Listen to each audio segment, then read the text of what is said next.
Corona जड़ी वबा जे करे सॼी दुनिया पाबंदियुनि जे वर चढ़ी वई हुई। कोरोना जे करे सिंध हुकूमत यूनिवर्सिटियूं कॉलेज ऐं स्कूल बंदि करे छॾिया हुआ, जंहिंखे 6 महीना गुज़री चुका आहिनि। जंहिंखां पोइ सिंध हुकूमत ऐलान कयो त 15 सेप्टेम्बर खां पोइ यूनिवर्सिटियूं कॉलेज ऐं स्कूल खोलिया वेंदा।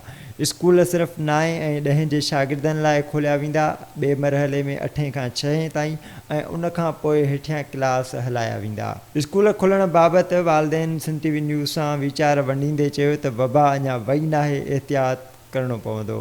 वबा तो अभी भी है और वबा ख़त्म नहीं हुई है। एहतियात के साथ स्कूल खुल गए हैं क्योंकि बच्चों के कैरियर का भी सवाल है।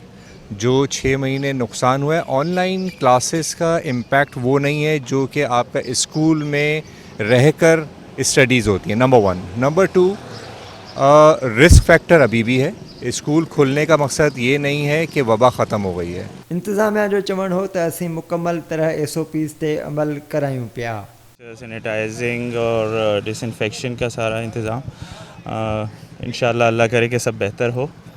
और इसी तरह तमाम लोगों को, स्कूलों को नहीं, सबको SOPs जो गवर्नमेंट की है ये फॉलो करनी चाहिए ताकि हम वापसी अपनी नॉर्मल रूटीन लाइफ पे वापस आ सकें। पेरेंट्स का भी ज़्यादा इसमें रोल होना चाहिए कि वो भी तमाम SOPs जो गवर्नमेंट की है वो फॉलो करे ताकि हम बैक टू लाइफ आ सकें।